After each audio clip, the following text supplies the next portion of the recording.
Welcome back to the Lords of Lore podcast. I'm Matt. I'm joined by Will and Taleb. Welcome back to the show. And we're going to talk today about Obi-Wan Kenobi on Disney Plus, the first 3 episodes. We'll follow this up in a few weeks, I should say, with the whole show series finale wrap up. But today we're doing the first 3 episodes. We got a lot of thoughts here, and I want to just get straight into it. I think we're all going to have very different opinions of the show so far from what I'm gauging. So let's just go around here. Will, can I just get your very basic thoughts? Are you a fan? Are you not a fan of this? Where's your head at? I would say that, when it comes to Star Wars, like my favorite characters by far is Anakin/Vader. Mm-hmm. And I would say my third favorite character after Qui-Gon has to be Kenobi. So oh wow, interesting. I do like top 3. I like those, like I like the show because of those characters, but everyone else I don't really care about. But yeah. Yeah, okay. And Taleb, what are your initial thoughts? Are you a fan of the show? Are you not? Where is your head at? Okay, so I started last week with the first 2 episodes. I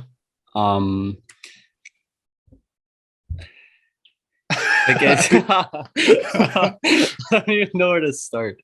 I told you a while ago when we did the Boba Fett review that after Boba Fett, I'm scared for Kenobi because I wasn't looking too good.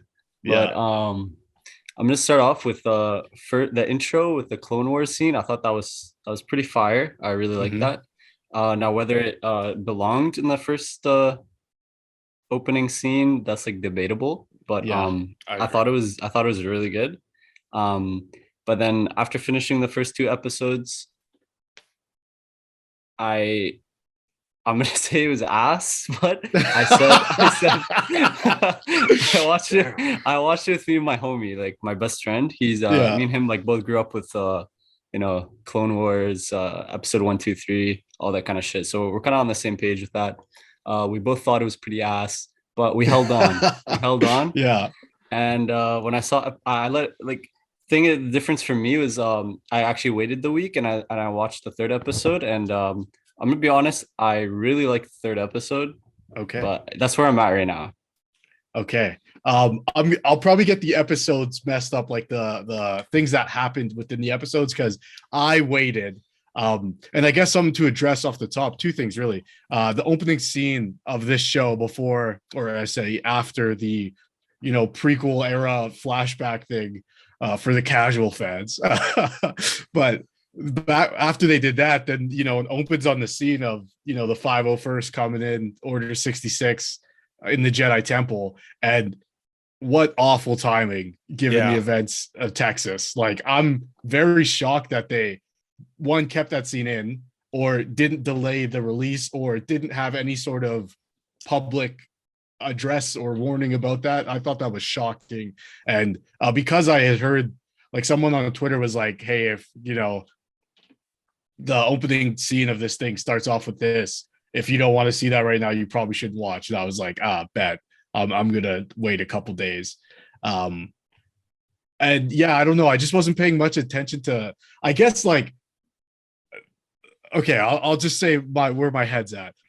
I didn't even pay attention to Star Wars Celebration this year, because after Boba Fett, which I overall enjoyed, I'm just sort of like, I'm sort of distancing myself from the Star Wars community, because it's always such a letdown.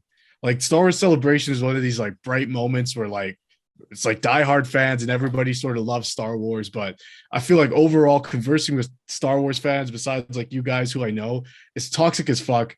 You can't even get an actress in here who's a person of color we can't even, like, even if I didn't like her performance, I don't even want to talk about it, because it's just like adds to this fucking spewing of racist rhetoric. And it's just it's just, people can't even exist being people of color. It's just fucking unfortunate. Anyways, those are the 2 things I want to address off the top. But I'm with you. Episode 1, I was like, okay, let's get into it. Kenobi. Okay, I'm kind of like, do we have to have the Inquisitors on Tatooine? It's like a little bit weird. I don't like how close it is, like proximity wise, like, but I'll get over it. First episode, I was like, okay, this is fine. Like, I don't hate it. Second episode, I was like, what the absolute fuck is going on? And, and episode 3, I was like, I it sounds like both of you liked episode 3, and I have to say I'm not on the same page as you guys. Episode 3 was such a monumental letdown for me. It's a scene that let's just get straight into it. Vader and Kenobi facing off, and Taleb, we talked about this when we did the trailer review. I was so psyched that there's so much to go off of when Kenobi says in The New Hope, he's more machine than man now. Okay, well, how do you know that? You haven't seen him since Mustafar. So where along these lines of these 19 years does Kenobi find out Anakin's still alive and he's Vader and this machine sort of android version of Vader? When does that happen? And we get to see that. And I was so excited to see what that would look like. The turmoil inside Kenobi, the conflict between that being his best friend and like a son to him and being this monster that's terrorizing the galaxy. How would he, reconcile those things? And I gotta say, I was very let down by their interactions. I think Kenobi says one thing to him, "What have you become?" And it's just the scene of Anakin berating him with, "I'm gonna fuck you up," and Kenobi, like, it's one of the, I wrote down because I was taking notes while I was watching this. This is one of the most awkward action scenes I've ever seen in my life. Like, I didn't know what was going on at points. He runs away and then he's like in the same place. Like, just the way it was shot and cut, I was confused and just massively let down. So I want to hear what you guys, because I think you guys disagree with me. What were your thoughts on the portrayal of Kenobi and then the eventual meeting of Kenobi and Vader? We'll start with you, I guess. Will. See, like, I loved it, but I do think there are a lot of criticisms, and I mentioned that earlier. Yeah. I think before we started filming. See, my favorite part about episode 3 was Vader walking down the streets. Then he pauses, and it's almost like as if like he realized that Obi-Wan is there. It's the exact same moment as A New Hope. Like, I feel a presence I haven't felt since. Boom. This is the time. And then, like, to me, it just seemed like he just, like, as soon as he realized that, like, that's when he just starts like killing people and just like torturing them. And like I love that because like that's where we get to see who like Vader truly is. Because I mean, like, in the original series, it's like clunky, dated, old, and then we never got to see it in the prequels. So like, I think it's cool to see like how like terrifying and like evil he is. Yes, he's like, it's like he's like displaying all the different force powers that are like the exact extreme of like what a Jedi could do or would have used the Force. Like the way he's like choking people. Like, man, I was shocked that like they actually had him like dragging that person through the street while they're screaming. I was like, this is cool, but it's also like, oh my God, like this is like brutal. Yeah. Like, and so like I love that we got to see that Vader finally like on screen. My biggest thing that took me out of the show was seeing like I was so like, man, because I stayed up, like I timed it perfectly to watch it as soon as it was available in our region. So and like my mouth was like on the floor watching it, and then it cuts out to the tunnel scene, and I was like, I'm seeing like what I've been like waiting on for like years, and then now I'm getting cut to like this unnecessary thing. Like, yes, I understand that there's other characters in the story and like there's other stuff going on, but like I don't care about that right now. Like, I'm seeing like what is like the coolest thing that I've seen it Star Wars put out like in years, and like it's just like getting like for some like weird editing choice.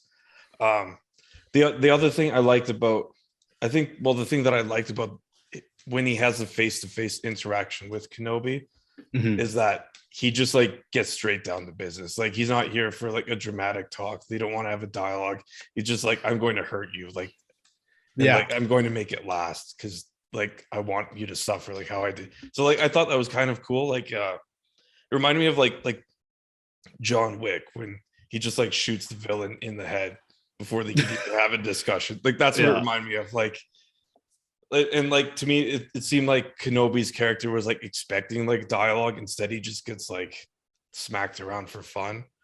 See, I felt the total opposite way of what you just said. Really? I felt like Vader went in and he kept saying things to him to try to get him to engage, and Kenobi just kept running.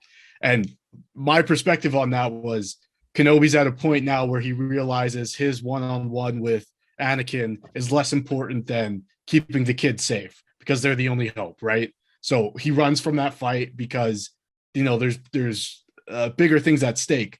But I wanted to see that in episode 6 of this series. I don't want to see that in episode 3. On episode 3, I want Kenobi to be like, there's still good in him, because that's what fucking Padme said to him. See, like, I think they definitely have to meet again. Like they have to. Oh, for sure. And I think like definitely Obi-Wan will get the upper hand in that one. But like, yeah, I mean, even just like that moment when he like rakes him through the coals, I was like, oh my God, like this is on literally. But yeah, okay, Taylor, what I cut in there. What were your thoughts on this reunion of sorts? Yeah, like I agree with Will on a lot of the points you had. I definitely think like the cuts and the editing is really sloppy, especially in those points when Kenobi's fighting Vader, and then they kind of like cut it and then try and like integrate like Reva like with the door opening, and it just feels like kind of like it's almost like delayed. Like there's just some weird mixing like editing going on. Yeah. Because it reminded me a little about of the fight Anakin and Obi-Wan had on Mustafar. But instead of it cutting to like another epic fight on the same kind of level, it was just kind of like a tunnel scene. Yeah, exactly. And to me, it didn't really make too much sense how she even got ahead of Leia in the tunnel. Exactly. Like it's just, yeah, like they're just giving, it's almost like they're giving us plot holes just for no reason. I really enjoyed seeing, like what you said, Will, finally being able to see Vader and being able to like feel like scared of him. Yes, yeah. Like I think this is like the actual first time I was actually scared of Vader. Well, yeah, and then it's almost like it's a level up from the scene we see in Rogue One, which is terrifying as well. Yeah, but this was more like grounded. Like that's high sci-fi fantasy epic, you know, that chamber scene or corridor scene. But this was more like, I am terrorizing this village of people for no good reason. Like, you know. I also one of the biggest things I really liked about this episode was kind of that connection between Anakin and Vader, because I know Anakin's Vader, but I've never really felt like it was him till I would say now. See, that's another area where I didn't like when Vader's showing off against Kenobi, like in that junkyard, or not junkyard, but port or whatever that is. I was missing Anakin there. Like, really?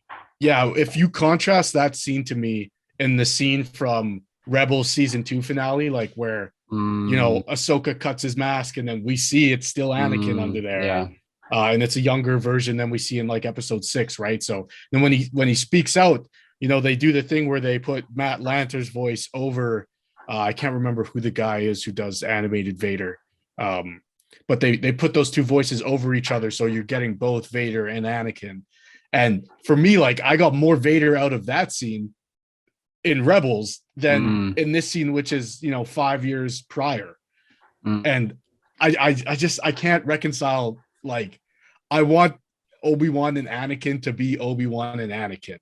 And I want Obi-Wan and Vader to be, you know, when they meet each other on the Death Star and they're old men now and they're slow fighting. You know what I mean? Like, I have a tough time being like, if Anakin's really seeing Obi-Wan for the first time since he left him to die on Mustafar, like, he would be way more unhinged. But he's unhinged in the village. And as soon as he gets to fighting Obi-Wan in the port, like, he's so composed. You know what I mean? I don't know. Like, just the way he's speaking and stuff, like really gave me the.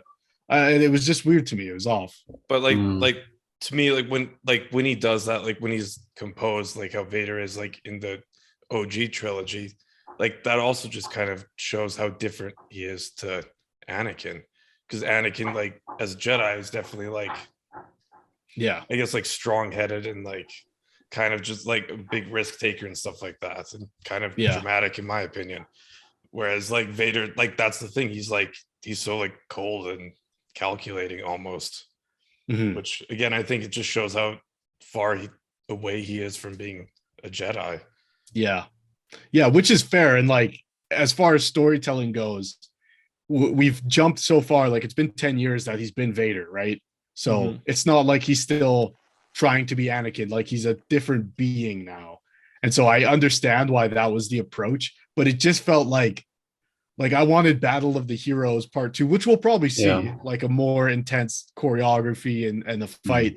But it was a bit of a letdown for me. Like the Vader scene in the village was like, oh my God, this is a terrifying, awful monster. But and like everything how else, big he is too. Like his size and like giving Space Marine.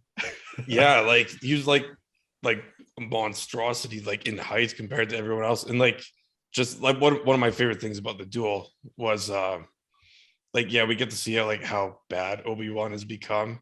But like I thought it was cool, like how he just like Vader just like presses down, like when they have their blades locked, like, and he's just using one hand, and it's just like you could just see how strong he is too now, like physically.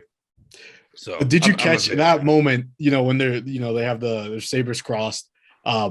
In Revenge of the Sith, that's the moment where they both do the same thing. Which happens a lot in that fight. You get the twirling sabers, but then there's a moment where they're both like crossed and they both force push at the same time. And they both go flying, and it's like they hold it for a while type of thing. Vader does that same move in this, but Obi-Wan's so out of practice that he's not ready for it type of thing. Whereas like on Mustafar, they were very evenly matched, but here it's just like Obi-Wan is like he was at one point like the master of like the defensive fighting style, and like now he can't even swing his lightsaber around. I one of the things I liked about it too was like it was kind of corny with all the flips of the camera and stuff, like when he's like kind of running, it's like almost like a horror scene. But like I do like how he had like the blade up like close to his face to use as a light and stuff. Like to me it seemed like that's something like someone who's like not as confident with a lightsaber would do. Yes, you know what I mean? Like his body language is like closed off, and like it's almost seems like he's never held a lightsaber in his life. So like just like small moments, and like that's why I do like the show Kenobi. But I don't know, it's just for me, like maybe I had psyched myself up about this moment for too long. Like since Revenge of the Sith came out, I've always wondered what happened. Did they ever see each other? And don't get me wrong, there's a lot of things in the show which we'll get to that I absolutely love and I thought were like really cool moments. And obviously Ewan McGregor, like he is Kenobi, like, and he's acting very well. I didn't think anything was like jarring or anything like that. Jimmy Schmidt's, like seeing him again being Bail Organa is just like, I don't know, he's perfect. He's just got such a dad vibe to him. But there's just something about like the pacing of the show and some of the choices, which I want to pick your brain, Taleb. Will, I don't think you've seen Rebels, have you? I have. You have. Okay, good. So we can all speak on this. What are your thoughts, Taleb, on the Grand Inquisitor? I know when we saw the trailer, we were like, this guy looks weird, but we'll see how it goes. Yeah. But what were your thoughts seeing him in live action from episode 1 through 3? I mean, we did see how it went, and dude, he's like, in my opinion, just not good at all. Like, I thought for sure this guy's acting will carry like the costume design choices, but he looked so silly, especially when he was just walking and his pants are just like baggy, like dude, I literally wrote down the same thing. I was like, Inquisitor looks weird, pants are too baggy. pants are too big. It's like a photo of like the NBA All-Star from like 2003. Yeah. The baggiest pants. Like, oh man. Also, like, just I think the most jarring thing for me was seeing his race on screen in episode 3 and then seeing him in the show. Just the Palins look great in episode 3, and we talked about this in the trailer too. Like, I can't remember what that guy's name is, but did he bring additional warriors? He didn't say that guy. Like, it's just such a great little scene, and even though like he's got like these gnarly teeth, he's got like this regal thing. It's like they look good, and this was like, I don't like. It just looked like somebody doing a play of Star Wars. It's like, hey, vague alien guy. And I will say though, I did really like his performance. I don't think it syncs up with the Grand Inquisitor from Rebels at all. Will, which I know you had sent me something about, like this actor didn't acknowledge any of that. What was that about? It was like from a week before the series would have started, and like he said something along the lines of like, I want my interpretation to be a bit different. So okay, I'm not going to do the Rebels Inquisitor. But honestly, my biggest beef with the Inquisitor and Kenobi, the Grand Inquisitor, is he's just not as like commanding. Mm-hmm. Like he is like the Grand Inquisitor, and it seems like the Grand Inquisitor doesn't, in Rebels at least, doesn't really play second fiddle to Vader. Like he's his own boss. Yeah, and it's kind of like, I wish he would kind of act like it. Like, yes, like here, like for example, like we have Reva, and she's like definitely rebellious and almost like annoying to the other Inquisitors, and like he doesn't do anything about it. Okay, and that scene where they're on, what is it, Daiyu, the planet? Yeah. And she puts out the hit on Kenobi, and he goes, I'm going to deal with you afterwards. Or maybe I'm getting the timeline of that, but she does something and he says, we'll deal with you afterwards. And then he doesn't, she does something and he's just like, Reva, like, yeah, you're going to kill her later anyways. Just do it. Like, yeah, like it was just bizarre. It just like clearly undermined his authority. And like, yes. And it makes the other Inquisitors look strange because they're all like, he's our main boss. Like they're doing all this stuff to like defend his position's authority. And he's just like, damn you, Reva. Yeah, and he has the scene where he shuts her down, like, you're the least among us. You came to us from the slums, blah, blah, blah, blah, blah. And it's like, okay, but you still letting her disrespect you. I don't mind Reva doing these things as part of the story, but for him to just be like it's not an issue of the Inquisitor. It's just like the writing is just bizarre. Like, it is bizarre. It is. And then obviously we're burying the lead here. The death of the Grand Inquisitor in this show. Taylor, what were your thoughts seeing that on screen? I was like, oh, okay. Apparently his race has 2 stomachs. I was just about to say that. He has to be alive. He has to be. I'm 2 guessing stomachs, that. But the thing that this is my beef is like they do such obvious like I can see through the writing very much, and it's just such a poor way to get him out of the show so that Reva can take the lead to go on her, fulfill her desires. I thought like would she really be able to do that? What would you guys think? Like again, going back to what we were just saying, like, if you don't trust her, like 30 minutes ago, you were saying you're going to have to kill her because she's overstepped her grounds. Then she goes again and oversteps and puts a hit out on Kenobi when you're trying to keep it low key. So now you've been wrong twice or more than twice from what we saw in Tatooine. Yeah. You're like, this person's a problem. And then you confront them. You're a problem and I'm going to have to deal with you. And then you let them stab you. Like you're like so like you can't tell somebody I'm going to kill you when this is all done. And then expect them to be like, yeah, fair enough. Like, you know, obviously she's going to act up. And I have a theory about the death thing. which you can get to. But Will, what were your initial thoughts on seeing that? I'm convinced that he's still alive. Or else like why would the actor said, oh, this is going to be like my version's different.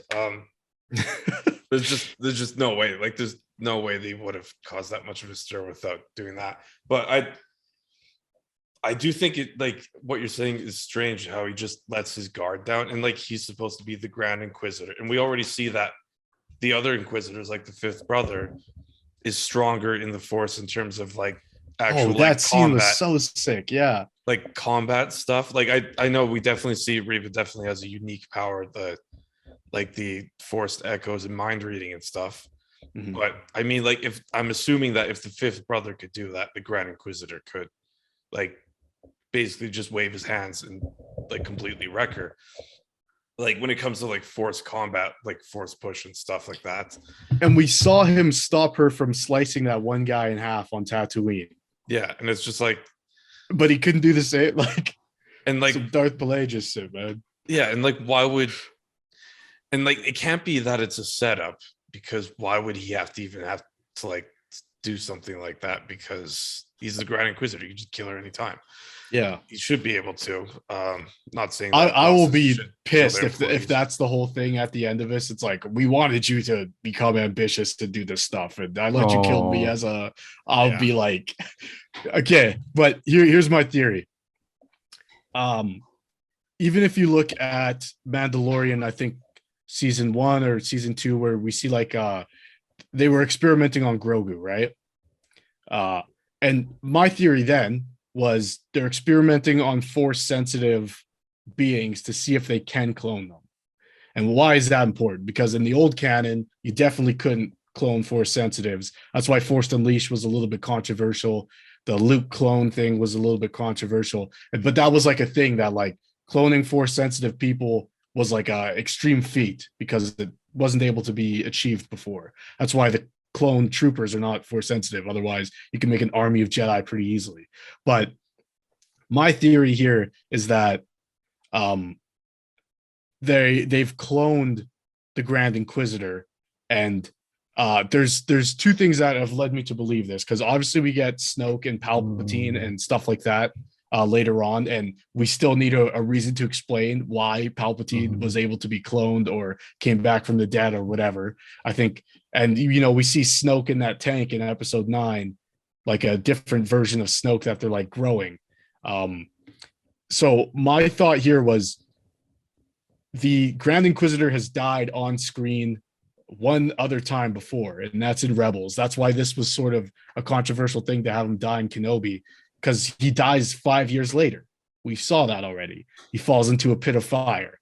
But before he does, he says there's worse things than death. But we also see him in the comics burned to death in one of the Vader comics. And he says the same thing to Vader then. There are things that are worse than death. So my thought process here is they have some way of transferring this guy's consciousness into cloned copies of his body.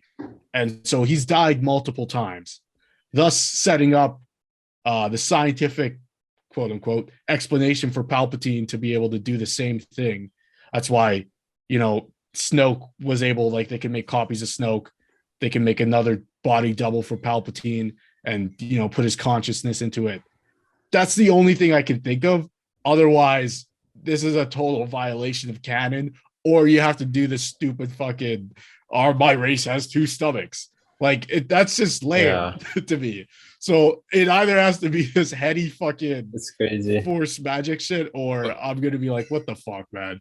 Well, like that's a very interesting theory, because I've never even heard of that.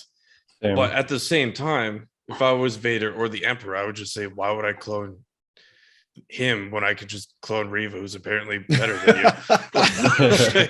Like, why would I waste my time cloning unless it's like a science experiment for the Emperor? Unless you say it like that. I was wondering too, though. Like, I'm not sure what race Snoke was or supposed to be, but if it hasn't been determined, there's definitely a world in which you can say the Palin from Episode 3 and Snoke are the same race. They look very similar. A gangly type of, emaciated humanoid vampire thingy. Yeah. So maybe this is the only race you can do it on. It's kind of like Yuzong Vong type shit. Like, yeah, I don't know. That's my only theory. But immediately when I saw that happen on screen, and I think I text you, Taleb, immediately after, but in my notes I wrote, lol, what the fuck? Ah ha ha ha. Grand Inquisitor, question mark, exclamation mark, question mark. Hello? What the fuck is this whack ass shit? Apparently not so grand. No. Yeah. I mean, like, yeah. there has to be like, because like there's intention with everything in like shows, right? And like really anything you create. So it's like, why put us in this position? And is it worth what's to come? Like, yeah, just very confusing. Like, are they laying the groundwork for the sequel trilogy? Are they like, because we did see one scene from Mando where they go to like an old Imperial base and we see some like cloning. The tanks. Yeah. So I don't know if they're subtly like kind of laying the groundwork for this like overarching cloning force sensitive people thing, but I don't know if it's worth it, in my opinion, just as a viewer. Yeah, because like if we have to make, I think a Bad Batch talks about some sort of cloning facility as well in like a mountain, right? I like, if we have to make 3 different series dedicated to explain why Palpatine came back in episode 9, like, what are we doing? Yeah, like, we could just accept that it was kind of misguided idea, but what does that mean for future Star Wars projects that go past the sequel trilogy? Like, that's just a thing now, clone bodies and put consciousness into them. Like, I don't know, it's just a strange approach that I feel like the story team is taking. I will say though, I think his name is Joby Harold, as one of the writers on Kenobi, or the lead writer. And he said, we would never break canon, so that's all I'll say. Canon is everything. So implying that there's something else, either it was a red herring or a fake out or whatever. But yeah, I don't know. Yeah. And see, like, it'd be also weird if they were like, that wasn't actually, like, that was just like the Grand Inquisitor is like a different Bowen. Like, it would also be like, then like, why? Like, why would you have to like hide him from all the other ones? So exactly, I mean, like, again, if I was Vader or the Emperor, I'd be like, okay, well, this guy just got like smoked by someone else who's like more ambitious than him. Why wouldn't I just use them to be the Grand Inquisitor? Like, I thought it was kind of weird. You can see, like, they are sort of like, I guess Palpatine's getting away from the rule of 2, right? Master and apprentice, and then the apprentice eventually kills the master and takes over and finds a new apprentice.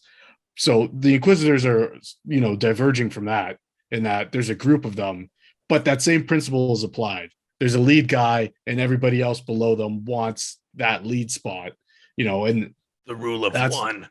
Yeah, that's Vader to the Emperor feels that way. The Grand Inquisitor probably feels that way towards Vader, and all the underlings of the Grand Inquisitor, all the sisters and brothers, they all feel the same way as well. But I don't know. What did you guys think about the rest of the Inquisitors, or the way they are sort of handled in the show? I thought the other 2 were really good, to be honest. Especially in the 3rd episode. What was her name? Oh, I'm not the sure. Alien one. Yeah. Yeah. She in terms of costume design and like from what we saw, I thought it was pretty good. Yeah, I think the other 2 both look great. Yeah, they so much better than the Grand Inquisitor. They look great. I wasn't mad about I love their costume design. I thought it was kind of straight out of Rebels, to be honest. I thought they looked good. I thought their acting was pretty good too. It's just a weird, like, dude, I don't know. I feel like we're almost focusing too much on the Inquisitors. That's how I felt, at least at episode 2. After episode 2, I was like, I want this to be a Kenobi show, not a Inquisitor show. So why are you showing me all this Inquisitor drama? Yeah. That's a good. And I would have liked to see like again, we're only halfway through, but I thought on Dayu or whatever the planet's called, there would be like a scene where we're seeing these three Inquisitors attack Kenobi and he fends them off, and we get this epic lightsaber spinny fucking scene of whatever. But I don't know if we're getting that. We saw the lightsaber spin once, but and that was kind of a horrific scene too, that he's like force pulling the guy towards him with his like talk or I'm not gonna stop. That was brutal. Okay, let's talk a little bit about some of the other characters. I guess let's start with Leia. What do you guys thoughts on I do have some criticisms, but overall I'll say I enjoyed this young actress's performance of Leia. I mean, she did a good job. Like, yeah, she's a cute kid and she's acting very well. Like her lines and stuff. I couldn't do that. I just don't believe she's 10 years old at all. She looks like 5 or 6, but yeah, she definitely looks like a toddler. That's all I could think of. Yeah. And they go to the length of like saying like, oh, you're 10 years old, you're older, you seem older, and I'm like, no, you don't. Like but yeah, what were you guys' thoughts on Leia? I'm just gonna say something real quick. To me, when I was watching it with my friend, he's like, all the Leia scenes feel like Hallmark movies. And I was gonna say like the henchman from like a Power Ranger show from like, like I was gonna say that too. Yeah. Like that one guy runs into a branch and is like, like it's like the smallest branch that you could find on the tree, and it blows him out. Yeah. Okay, it happens twice though. Like, not only in the forest on Alderaan, but on Dayu. Like when Kenobi's chasing her, and like they do like these like pulled back shots of her running, and that's where she feels like she's much younger than she is because she's running like a toddler. Like she's so slow, and it's like, wow, these grown ass men can't catch her. Like, what is going on here? It's just not very believable, stunt wise. My question is like, sorry. My question is like, is it like it's like a running theme in Star Wars for there to be really shitty, slow chase scenes? It's like, do they like talk about that and like try and put one in every time there's a Star Wars show movie? Because it happens in like everything. The motorcycle chase. I think it started with Last Jedi being the ultimate, and then the Boba Fett motorcycle one. I'm like it out. Yeah. Am I good again? Yeah, you're good. Yeah, no, I was just saying. I think it started with Last Jedi. Just the whole movie is a slow ass chase scene. Yeah, and then we get Boba Fett on those goddamn motorcycles. And now Leia running through the forest. It's become a Star Wars trope that I could live without.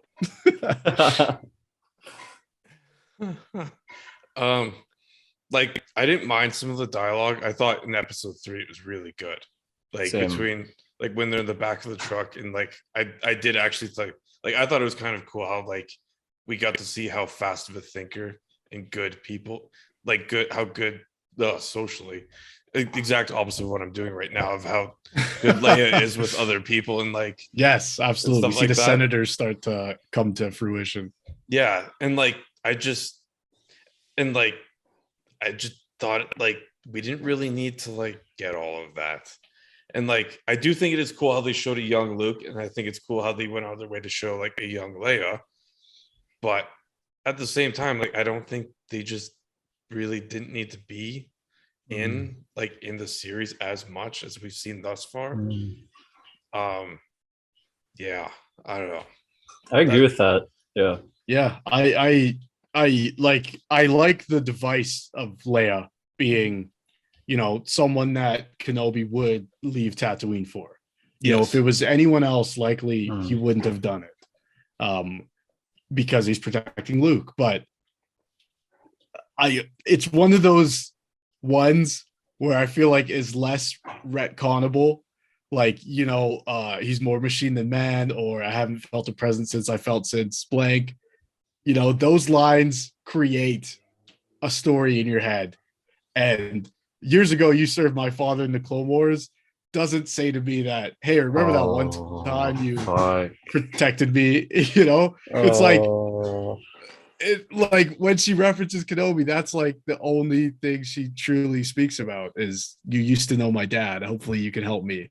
I feel like one of those lines that's like it didn't have enough juice in that line to like warrant this story. It threw me off a little bit. That's crazy.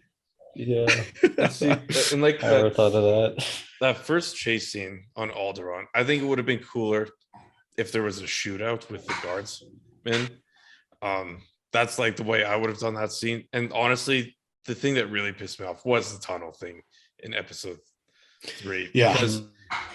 And see, like, this is my take on it, is like, I kind of think the reason why she's in there is because it's Disney and they have to have something for everyone. So I assume she's there for like younger viewers to, I guess, relate so to. They can sell that ladybug droid she has. Exactly. I mean, imagine the UCS Lego Star Wars Lego set on 20 years. Like when we see this confrontation with Vader and Obi-Wan in the street and stuff like that, and the tunnel, and then it cuts to the tunnel, I'm just like, I do not care about Leia at this point. Like, I do not care about any character other than Obi-Wan and Vader. Yeah. And it's like, it's almost like she was just like put in there for like kids to like, I guess, like relate to and like kind of immerse themselves into the story, because it is a Disney and it's supposed to, and it's Star Wars, it's supposed to be available for everyone. But I mean, like, there's no kids who are alive that are that age that have any idea who Princess Leia is. Like, yeah, the majority of the viewership are people like me and you guys. I had a similar conversation today with sorry, go ahead. And like if I was watching it like with one of my like younger family members, they'd be like, oh, it's just like another kid. Like, they wouldn't understand the significance. So it's just like, I don't know, just show her get nabbed at the end of the episode instead of cutting through it every 20 seconds. I bet kids would I love that cringe. They didn't even show her get nabbed. They just showed her running again. And I was like, dear Lord, please cut away from this kid running. Oh my God. I had a similar conversation though today about how Star Wars has a really tricky time marketing. Not marketing. Star Wars is the best at marketing. But they don't have to market.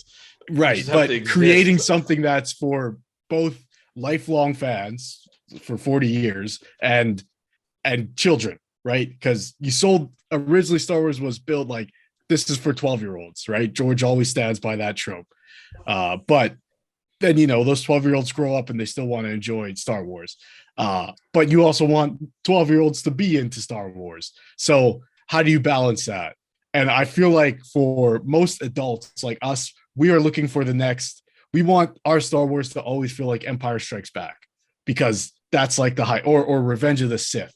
Like, we want there to be high stakes and cool action scenes and great special effects. And I feel like the executives at Disney and with Lucasfilm, they want to be somewhere in between like A New Hope, Clone Wars, and Empire Strikes Back. Like, they got to like shoot down the middle and hope they're getting everyone. And in that process, they lose a lot of what people really love about this. And I just think that's unfortunate. I said, I don't mind Leia because I feel like it would have to be someone significant for Kenobi to like come out of retirement. But yeah, I don't. It's like just the proximity of her to Vader, that like, I don't know, like maybe in the village he's sensing her and not Kenobi, or he's sensing something and can't tell. You know, yeah, like when you think that. Like, I'm sure there's gonna be like a comic book that comes out like a few years from now that says he sensed himself in the village, or he sensed Anakin Skywalker's like force energy, aka it's actually Leia. Yeah, but it just like sucks that we have to like wait to get some obscure comic conjecture about. I'll just end up watching like a YouTube video that's like 3 minutes long to have that explained to me like 4 years from now. But I'll do it because I'm sick and I torture myself. Yeah, no, for sure. Yeah, it's just like, I don't know. There's a lot of things that like, because I let this live in my head for so long, I'm kind of like disappointed. Which is, I think how a lot of Star Wars fans have felt over the years. But I don't know. It's just, I feel like this should be the golden age of Star Wars, and it's not. Like, and it's tough when something like Stranger Things comes out in the same week, and you look at like season 1 of Stranger Things is so fucking good, and you have kids who are the main part of that, and it never feels ridiculous. Like, it always feels grounded, and the horror elements always feel terrifying. And then you get something like this, and like at some points it just feels like I'm watching a live action episode of Rebels season 1. Yeah, that's such a good way to put it. And like, I guess my biggest beef with Disney's Star Wars is that they do so much to like please, I guess, like longtime fans and stuff. And it's like, yeah, that's cool and all, but like we have the opportunity to like see something new and have something new introduced while that still being in the same universe. And it's just kind of like, don't always need throwbacks and stuff, I think, and like fan service, because like we've seen that. Like I've seen like the poor kid on the farm who grows up to be like this hero of the universe and stuff like that. Like I don't need to see the same tropes. I just want to see something new that I can enjoy. But I don't know. I do still kind of enjoy Kenobi. I think mostly just because that features Kenobi. As I said, so it's my third I want to see new things, but also I also like the show because it has all these other characters in it. I'll contradict myself for the sake of those characters. But yeah, I think what you're saying is totally how I feel as well. This is the one series, like, I could do without Boba Fett. It was fun, but I didn't need to see that. Like the first 2 episodes of Boba Fett are what I wanted to see, like how he survives the Sarlacc, becomes part of the Tuscans, and then everything after that's kind of like, all right, like this is cool, I guess. But this is the one series where I'm like, give me everything from the old Star Wars and put it in this and make it awesome. Bridge the gap between the prequels and the original trilogy, and I'm still kind of waiting for that. I'm not going to write the show off yet, obviously not, but the next 3 episodes have to be like so good that I can overlook some of my criticisms. I also do have one more major criticism about Disney and Kenobi and Star Wars. So as you opened up, like how there was like that like incredibly like gripping scene at the beginning, like with the Jedi Temple Order 66, like, and like it's crazy because like I had the exact same thought. I talked to like one of my friends about it after the episode. I was like, wow, I can't believe they actually aired that. Like, yeah,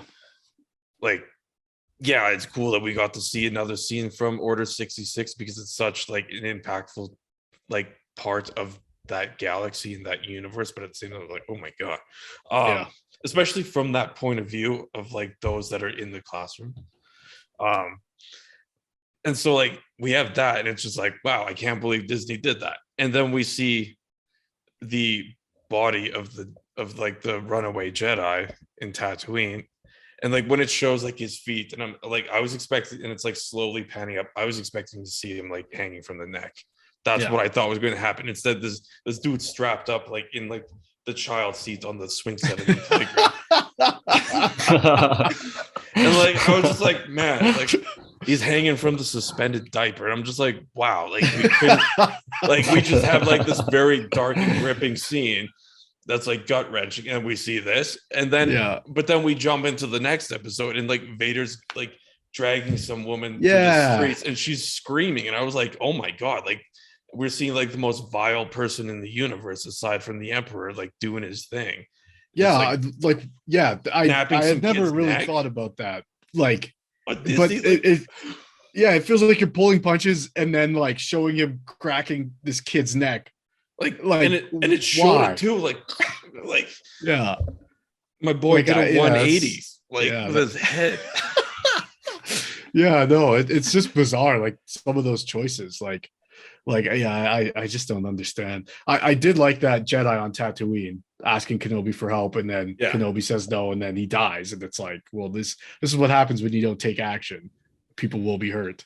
And but he's just posted up like in the baby jumper. Like, yeah. Yeah. Oh, the last thing I wanted to talk about, there's a little Easter egg when before they go into the tunnels where Kenobi says Quinlan was here.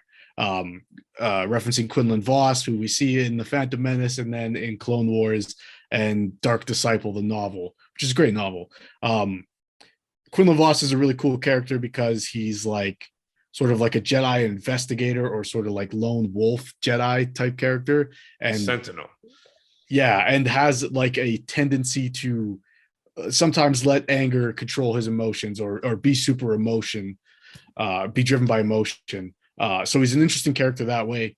Obviously, all the Admiral Enigma stuff. If you haven't read Dark Disciple, he at one point becomes like a tool for Count Dooku, like an apprentice type thing. He's like being brainwashed or something. Anyway, he's an interesting character, and people are speculating that O'Shea Jackson, I think, like the guy who played Ice Cube, is Ice Cube's son, and played Ice Cube in the NWA movie. He's going to play Quinlan Voss, is what a lot of people are speculating. So just want to get you guys' thoughts on Quinlan Voss, and what do you think, if we may see him, if you think O'Shea Jackson's playing him, or what's up with that? We'll start with you, Taleb. I think that'd be pretty cool. I thought it was nice seeing like Kenobi read. Actually, I'm gonna start off with that room. I thought it was the design was amazing. I thought it felt like a nice, safe place, and you could really feel Kenobi have a little bit of joy when he seen Quinlan was there. Yeah. It was nice seeing Kenobi recognize someone. I think it would be cool. I think we need more characters like that, because it's pretty it's similar to like the show they're making, in my opinion, Andor. It's kind of like a slept on character who I really liked. Right. And I think those stories make for a lot of room to really tell whatever you want. Yeah. Characters that were not like, we don't know what happens to Quinlan Voss. Could be like an Ahsoka thing where, it turns out they've been alive for a long time before eventually. But Quinlan Voss, like, open book. We don't know when this guy goes out or whatever, so it could be pretty interesting to have like a story where we don't know who survives or not. What about you, Will? So this is like my theory. It's probably not going to happen because there's only a few more episodes left, but I am hopeful that he does make an appearance, like really hopeful. Especially because when Reva discovers the room, it seems as though she's like so I rewatched all 3 episodes, but I did skip all the tunnel scenes because I was like, I'm not going through that again. I want to see the fight again, so I did kind of skip over that. So it's been a while since I've seen that part, but like it seemed when I first watched it as though she kind of like pauses when she sees his name. I don't know, is that what it seemed like to you guys? Like there was a comic from a couple years ago where like Vader's hunting Jedi, and one of the names, it's like an Arabesh, but people translated it. One of the names that showed up then was Quinlan Voss. I thought in Jedi Fallen Order that Jedi you interact with on Dathomir, I thought that was going to be Quinlan Voss. That would have been sick, but yeah, so it could be one of their like big fish that they're trying to get next to Kenobi type of thing. And like I hope that there is some sort of connection with Reva and Quinlan or any other Jedi, because I mean, like, my take on that like grisly opening scene of Order 66 is I think Reva was in that room. Yeah, same. Yeah, and like I'm very like, that's kind of like my take on it. And so like maybe there was some sort of thing where she saw like Quinlan or like had some sort of connection, or I don't know, like maybe he was like at one point like an instructor of hers or something, and like maybe seeing like his name and like she just like reminds, like it's kind of like how Vader's in his sweet lair, just like looks out the window to like look at the spot where he was burnt alive, and just like, yeah, it's like the forbidden pre-workouts. He's looking at bad text messages from his ex-GF or something. And so like maybe it's the same thing as like Reva. It's like she's seeing someone from her past, and it's just like fueling like that dark side energy, which I think would be kind of cool. But I don't know. It's Disney, and I'm jaded. I'm so jaded. But sorry, let's talk about Reva real quick here, and then we'll wrap up. I agree with you. I thought she was in that opening scene. I thought there might be a kid, if I'm remembering correctly, that could be like the young Reva. And she has this hate for Kenobi. And at one point, someone asks her why. Or not, I'm paraphrasing, but she sort of expresses that she has a thing against Kenobi. Kenobi let her down. Kenobi's the way she is, how she is. So the only thing I could think of in relation to that is, what if those kids don't make it out of the temple? What if, when they go after that scene we saw, they get stuck and pinned down somewhere, or they're hiding from the stormtroopers? The only thing I could think of is Yoda and Kenobi storm the Jedi Temple in one of the most underrated scenes of Revenge of the Sith. No cap. She was hard. Yeah, with Kenobi in the hood, just like, and Yoda throwing the saber through that 501st. Sick. But I feel like maybe it's something to do with that. Maybe she sees Kenobi and Yoda's conversation about Anakin killing younglings. And like maybe Kenobi's failure to kill Anakin. Maybe she like has some sort of grudge with that. I don't know. Maybe all her fellow students get killed by Anakin. I don't know. Maybe what if they see her and they just walk past her, or like there's like a group of them, and then they just like walk past her because they're like, we have to get to the archives or whatever. Like, we don't have time for you. Yeah, I feel like they wouldn't. Like, that's one of those retcons where you're just like, okay, you've changed the whole character now. Like a character shows emotion. Like, this is character sabotage. Yeah, exactly. Especially with like evil characters. I hate when people say that. Yeah. Yeah, just going back and ruining it, like, Like, I do want to rant about one thing. Yeah, go for it. Okay. So there's a couple of things actually. I just want to rant a little bit. Yeah. You guys are talking about Disney. For me, why is it that Disney, it's like essence seeps into Star Wars more than it does with, like, let's say other properties it owns, like Marvel? Because I feel like with Marvel, they do have like a kind of a clear direction with what they're doing. And yes, it is like silly, like, let's say Iron Man blowing up some guy's apartment, then saying some silly line like, I hope you got like insurance, and blasts off. Like, there are silly things like that, but it's not like with Star Wars. Like, with Star Wars, you get this like Home Alone, like Hallmark movie dog shit that just seeps into it. And like, you guys are touching on marketing, right? I feel like, how does Disney not know how to market Star Wars? Because I feel like, to me, even though Star Wars is really very big, it is still a niche. It's a niche product. Yet they don't go for their niche target audience. It gets lost in translation because they try to fit everyone in, and it just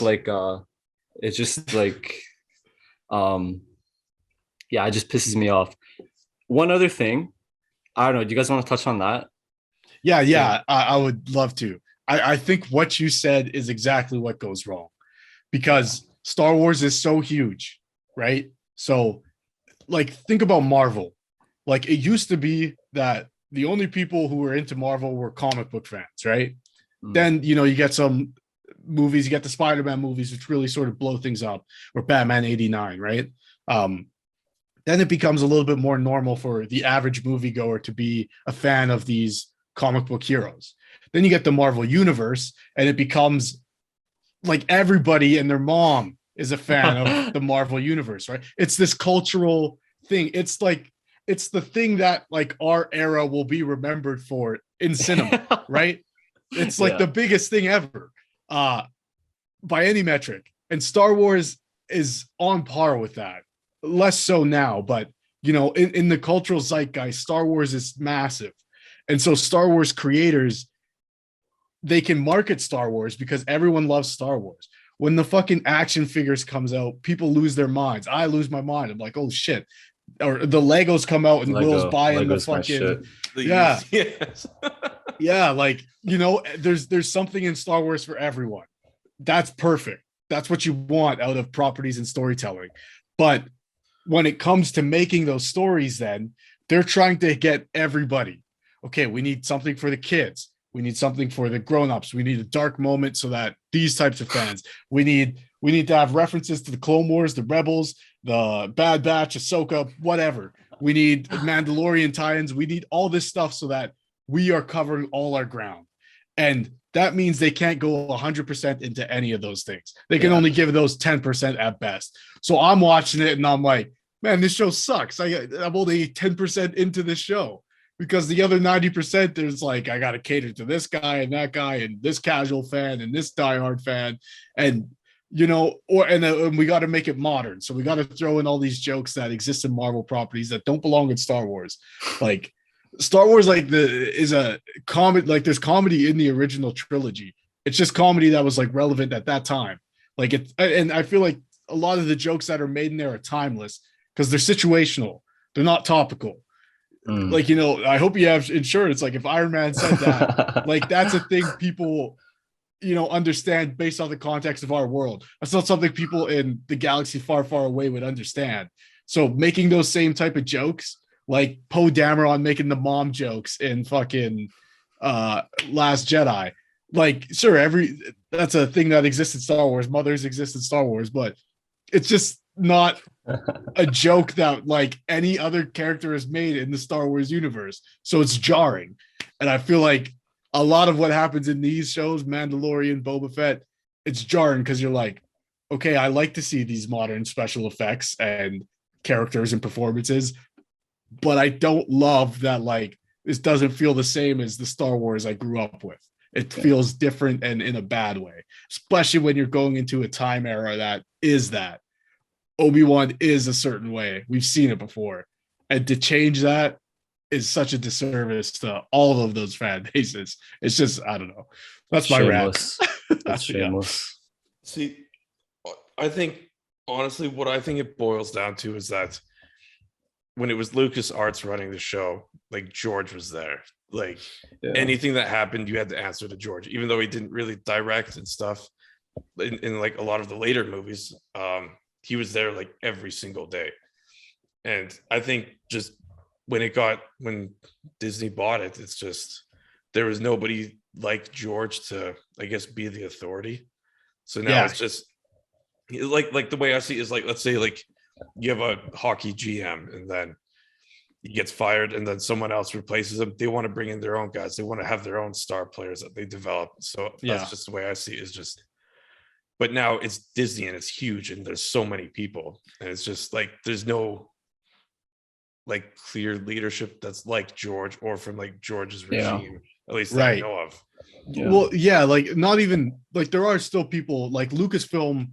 It wasn't like we bought Star Wars and we replaced everyone who was working on it with Disney guys, right? Like Lucasfilm stayed intact in a lot of ways, but the things that did change were the producers, right?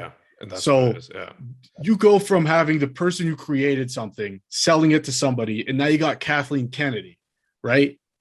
Someone who's not invested in the lore of Star Wars. And so the projects that have been successful and have catered to, that audience that is that lore friendly audience are the projects that have been, spearheaded by like a Dave Filoni or Jon Favreau, Pablo Hidalgo. Like those are the people, but none of those people have the autonomy of or the authority of a Kevin Feige, right? That's why Marvel's ultra success. Like Kevin Feige is the greatest filmmaker of all time. I don't care what anybody says. Like metrically, he is, and he spearheaded all of the, creative direction on those films. Mm-hmm. You don't have that's where the difference is. Yeah, like there's no way Kevin Feige puts out a trilogy that's as jumbled and discordant as the sequel trilogy. It wouldn't happen. No, it would not. It would not. Like Kevin Feige took 4 different Marvel products and put them into one, and that became the most successful thing of all time. And Star Wars, we can't even get one product to do 3 movies that make any goddamn sense. Like, yeah, it's like night and day. And to approach it in the same way, if you're not going to have it structured in that way, is just idiotic to me. It's never going to work the same. Yeah. Yeah, it's like and again, like I said earlier, like this really should be the golden age of Star Wars, because there's so much investment, and there's like technically we can do all of these cool fucking things. Like, like Force Awakens, the first time you get the glow from a lightsaber, like we're here. Force Awakens was fire. To me, it was fire. But then we saw how that went, and that's like everything you touched on. Yeah. There's also one thing I want to say that adds to this discussion we just had. I think Mandalorian raised the bar too high. Okay. For the rest of the Star Wars shows. See, I liked Mandalorian a lot, but I felt like Mandalorian was a step below what I think is capable. Like, for me, the best thing to come out in the Disney Star Wars era is season 2 of Rebels, but honestly, I think it's probably Rogue One. Like, Rogue One to me Rogue One was amazing. I know there was problems like behind scenes, and like there was directorial changes and stuff. The movie entirely changed from its original script and a bunch of reshoots and all of that. But to me, Rogue One is the most perfect entry into the Star Wars universe since. Everything else I've had massive problems with. Even if I love it, like, I love Rise of Skywalker, but there's so many issues. There's so many things that don't make any sense. There's parts of Last Jedi that I absolutely adore, but then it's, contrasted by this dumbass choices that don't make any sense, based off the context of the last movie or the same universe. So it's, I don't know. Rogue One is the only thing to me that's like start to finish. That's a good movie. It's a good Star Wars story. Yes, exactly. And like how you said, like how they have to connect to everything. And I think, for example, like a good example is having the 5th brother in there as a connection to Rebels. Right. Honestly, like I like him. He looks cool. He's like, I love how we get to see how powerful he is. At the same time, I think it would have been cool to have a different character, like a different Inquisitor, explore the Inquisitors a little bit more. Because like, it's just obvious that, I mean, spoilers, he's going to use in Rebels, which takes place after Kenobi. Right. So it's just kind of like, why wouldn't you just use that as an opportunity to show that there are more Inquisitors? Yeah, if you already have the Grand Inquisitor serving as that character that we know survives in some form or fashion, like we were saying before, that it is kind of weird to have the 5th brother in there. Okay, and I had this conversation, and I'm wondering what you guys think about this, because someone was saying to me, like, oh yeah, maybe you're sort of dissatisfied with the Vader and Kenobi confrontation because we all know they both survived this, so the stakes aren't very high. And I'm sorry, I just don't agree. Watching Mustafar, the Battle of Heroes, even now, I've seen that fucking shit 60 times in my life. Like, even now, it's such an intense fight, and Yoda fighting Palpatine, like, it's so, every time I think everyone's gonna die. Like, I'm invested. And episode 3, I already know Vader and Obi-Wan survive. Like, I know both of these people don't die. I know one of them has to lose this fight. I know Yoda and Palpatine don't die, but that's the climax of that movie, and I'm still emotionally invested.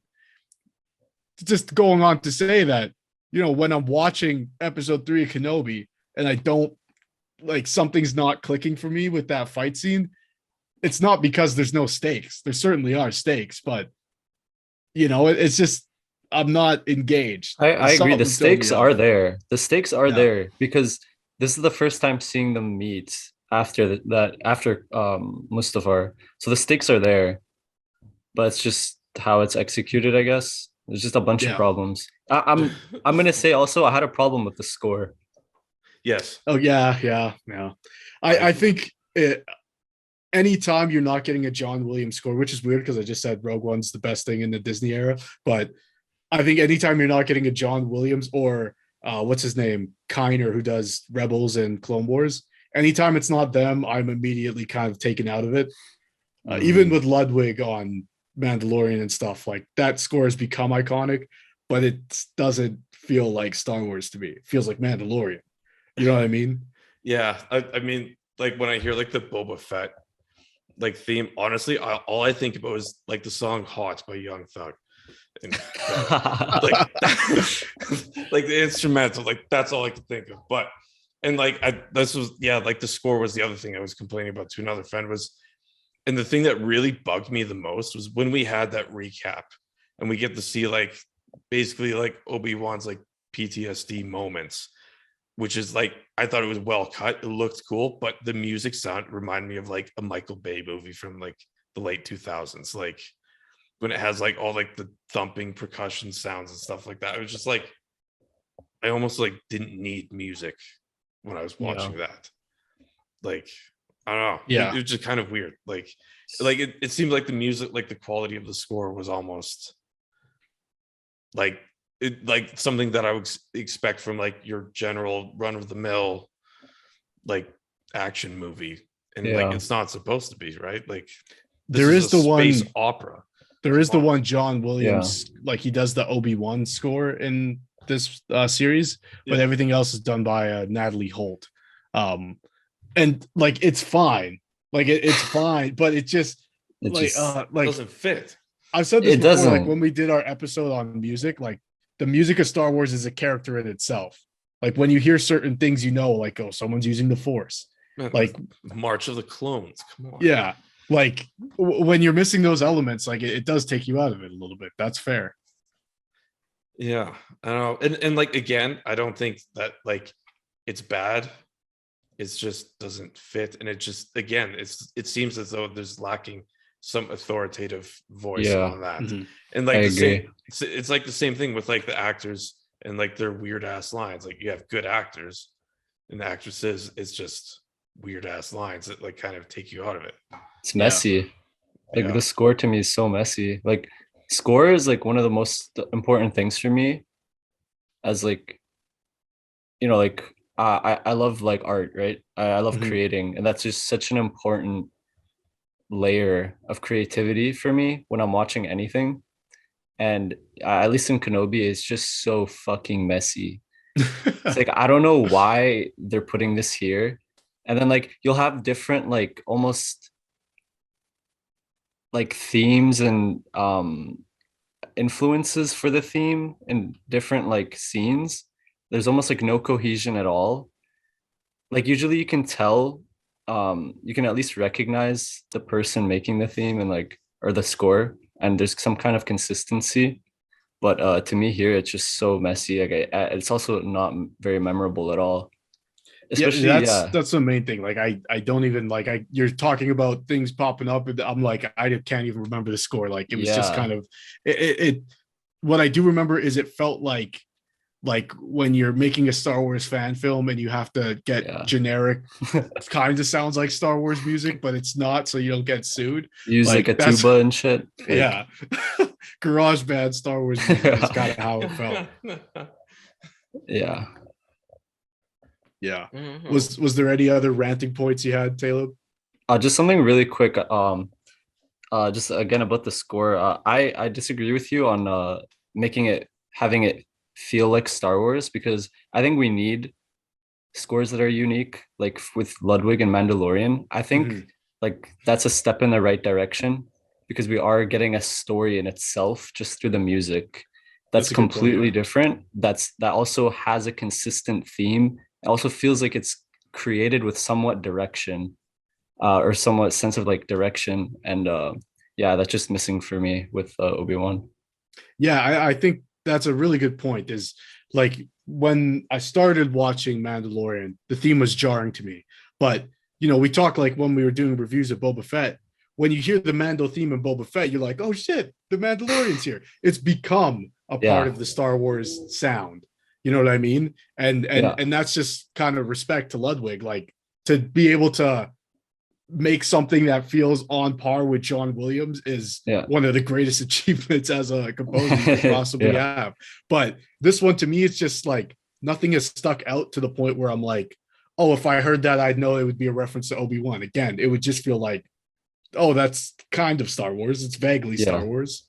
It's copyright-free Star Wars, but like, like Will said, you said it was like some like almost like it's part of some generic action movie.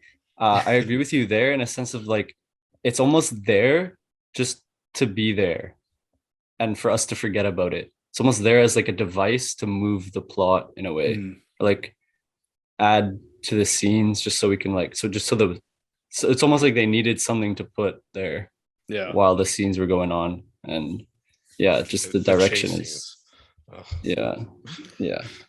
I saw a meme today I just wanted to share with you, and it was the scene where Leia asks Obi-Wan if are you my real father? And I think seen that. He says, I wish I was. But the meme is like, I wish I was. Your mom was smoking hot. Your dad was too last time I checked. I will say though, just on that note, Freck, the guy who drives the transport, that was weirdly topical in the right way, I think.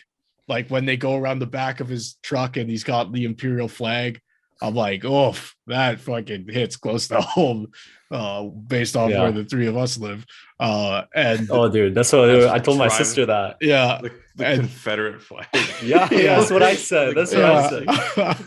Yeah, very much felt like that. But I think it was a great example of how the Empire, like he's going out of his way to do things for an empire that doesn't care about him, and because he thinks he wants order. It's just like the way that some people sort of get brainwashed into falling in line with these authoritative governments, which I thought is a pretty important message to have around this time. And he got his comeuppance. So was that Seth Rogen who was doing Frank? I don't know. Maybe it was. It sounded like Seth Rogen to me. He just does a laugh.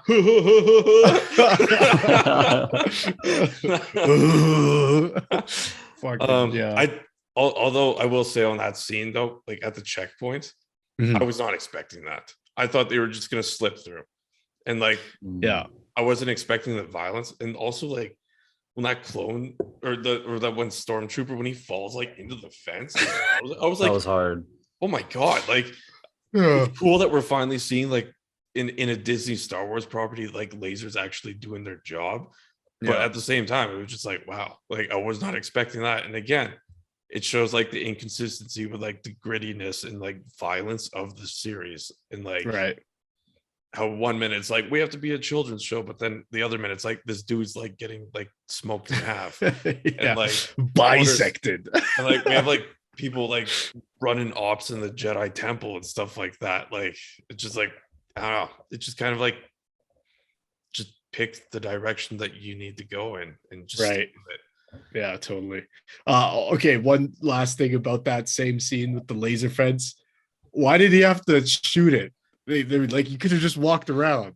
Yeah, like, that's just a hill. I didn't notice that. Like you could have just you spent more time like playing with the buttons than you did walking around it. Yo, okay, I'm gonna just say this one last thing, and this is for anyone out there.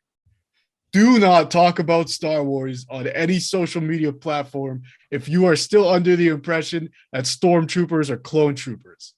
They're fucking not. Shut up. I saw a post today. Somebody was like, oh, they made Kenobi bow to a woman clone trooper. It doesn't even make sense because clone troopers are all clones of Jango Fett.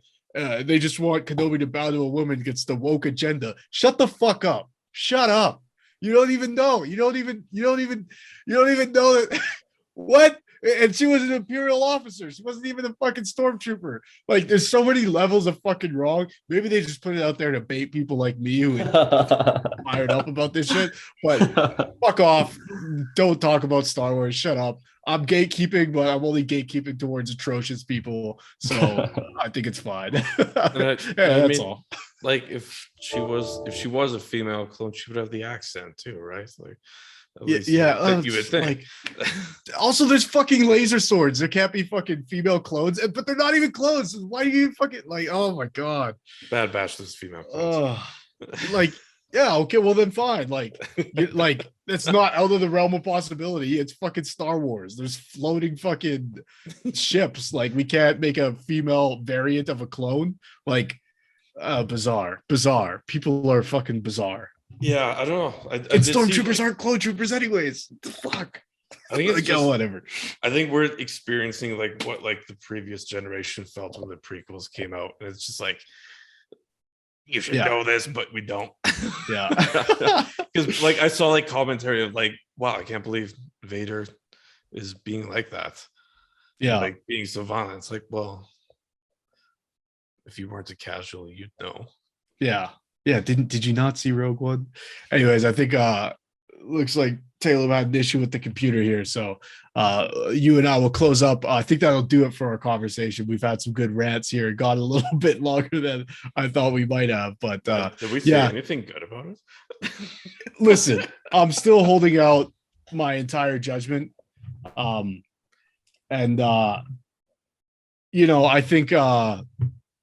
I think this show will ascend for the next 3 episodes. I think when we did Boba Fett, I said the show went off a fucking cliff, and I hope we're getting the opposite here.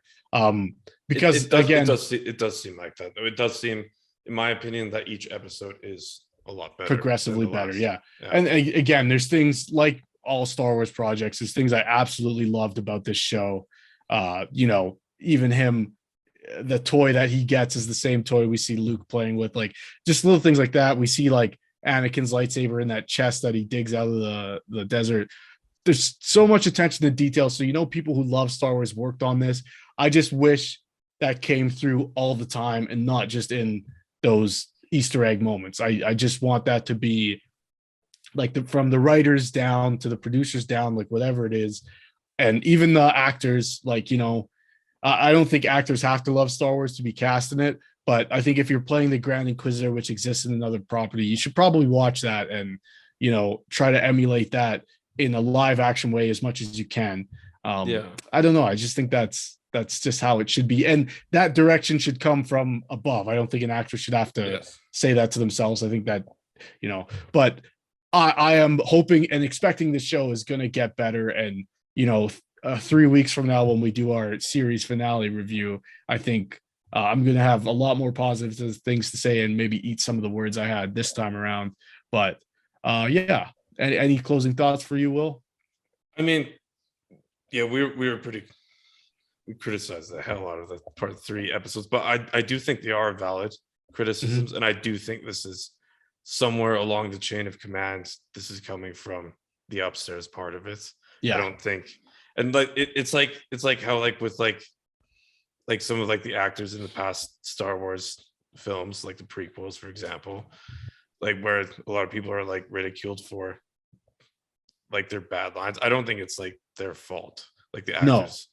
No. And I think a lot of the blame should be placed on like the upper tier of the Disney executives who are producing this and stuff, because again, like I do think a lot of the people who are like working on it from the ground, like they're definitely happy. Like, I mean, like if I got to work on a Star Wars property, oh my God, like, yeah.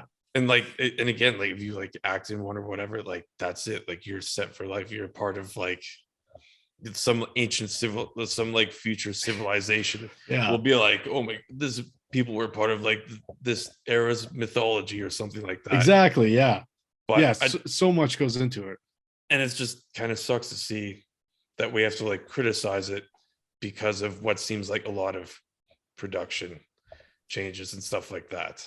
I think you made an astute comparison earlier where, like a general manager of a sports team and the owner and the coach, right? Yeah. I think, if the player's doing something that exists inside that sports game system that the coach told them to do, you can't blame the player. They might be the most skilled player in the world, but if the coach is saying, you got to get the puck off the glass every time, don't skate through the neutral zone, you can't blame them. That's what the coach is saying. Otherwise, you're not going to be in the show. Or that works for both metaphors. And I think the issue here is maybe not even with the coach. I don't think there's any issue with Deborah Chow's directing these scenes. I think, but or maybe it is. I do think maybe, you know, it could be with the coach. Like if your general manager is the writer and then the owner's the producer, right? Like I think the general manager has to give the coach the best team to work with, and that's all they can do. But you know, if you're the coach and you're like, I need a player who can do this and that, I need to change this dialogue so that it's not cringe and it makes sense canonically. Like you should have the free reign to do that, and the actors shouldn't sort of be thrown out there to fail, because I don't think that's fair at all. I think, and we want to make good Star Wars. We want to. No one working on these wants to make this shit bad. Everyone wants to make this the best Star Wars thing ever. I just think there's some things that are being lost in translation and not quite being executed to the level they need to be in order for everyone to enjoy it. And like honestly, it's just because like I love Hayden Christensen. Like I love how he played Anakin. He's like, me too. Again, Anakin, Darth Vader, my favorite character out of any narrative, any property, whatever. Like my all-time favorite. And I loved Hayden Christensen. And it's just with him like being back in the show, I'm so happy. But at the same time, I'm like, man, like what that dude went through because of Star Wars fans just kind of like, sucks. And like I'd hate for him or anyone else to like experience that again, because the way I see it is if you're casted in Star Wars, like you're set for life. Like this is the coolest thing on the planet. It's the coolest thing on the planet, and it's a fucking really shitty thing that people ruin that for people. You look at Kelly Marie Tran. Like if you don't like someone's performance, okay, first of all, grow up. Second of all, blame the writer. Maybe blame the director first for allowing that performance to be caught on camera and not doing enough to change it. Okay. And then blame the producers for having that director in place, but you don't blame the actor. You don't, you know, if like, it's a bizarre thing to start attacking someone on a personal level because you don't like the character they played in the show. Like just the mental gymnastics, especially it never happens with anybody else besides these actors of color who get the sort of worst of this now, I should say. But you know, looking back, you know, Hayden Christensen, obviously, Jake Lloyd, obviously, big time, huge abuse and career-ending. You know, just because people just like grow up. If you can't separate Hayden Christensen from Anakin, you shouldn't be watching this stuff. It's not for you. You're going to see a lot of people die and not know how to wrap your hands around it. Like, grow up. I don't know. It's all I can really say about it. Like people attacking the actress who plays Reva because you don't like the character. Shut the fuck up. Just don't watch. She's supposed to be annoying. She's obviously annoying the people that she works with. And yeah, that's for a reason. At least I hope that's for a reason, not just bad writing. Right. The character we're getting on screen is the director's vision and the writer's vision and the producer's vision. If those people fucked up, you lodge your complaints with them. It's not the actor's fault because you don't like their portrayal. They didn't make the character. They're just there to do the job. Yeah. I don't know. This shit like that pisses me off. And like, I do like I did spend a few minutes trashing the score, but at the same time, I feel like even stuff like that has to, like, you can make something that's like perfect, and then we'll just never see it because the producers like, no, we need to change it to this. Yeah, and like, you know, and nowhere I hope that's what happened with the score. Nowhere in our assessment of the score was us saying this composer is bad at their job. Just I don't like this score. I don't think I don't think it's as memorable as Star Wars scores have been in the past, and I think that's an issue when you're dealing with something this iconic. You know, the one actor I will say shit the bed is Gina Carano. Like, you're an awful person and you were shitty in your role, and that was probably not because of the directors, it's because you're a bad actress. So I have no problem saying that, but and he just ruined the opportunity of a lifetime. Absolutely. So get fucked. But yeah, anyways, this has been a long rant. I had to get some shit off my chest about Star Wars. But yeah, it's fun talking to you, Will, and fun talking with Taleb, whose computer died. He just texted me. But yeah, we'll be back here in 3 weeks to discuss the rest of the Obi-Wan Kenobi series. In the meantime, don't be shitty to actors. Don't be shitty to each other. and try to enjoy things. As always, I'm Matt. And Will. And we are the Lords of Lore.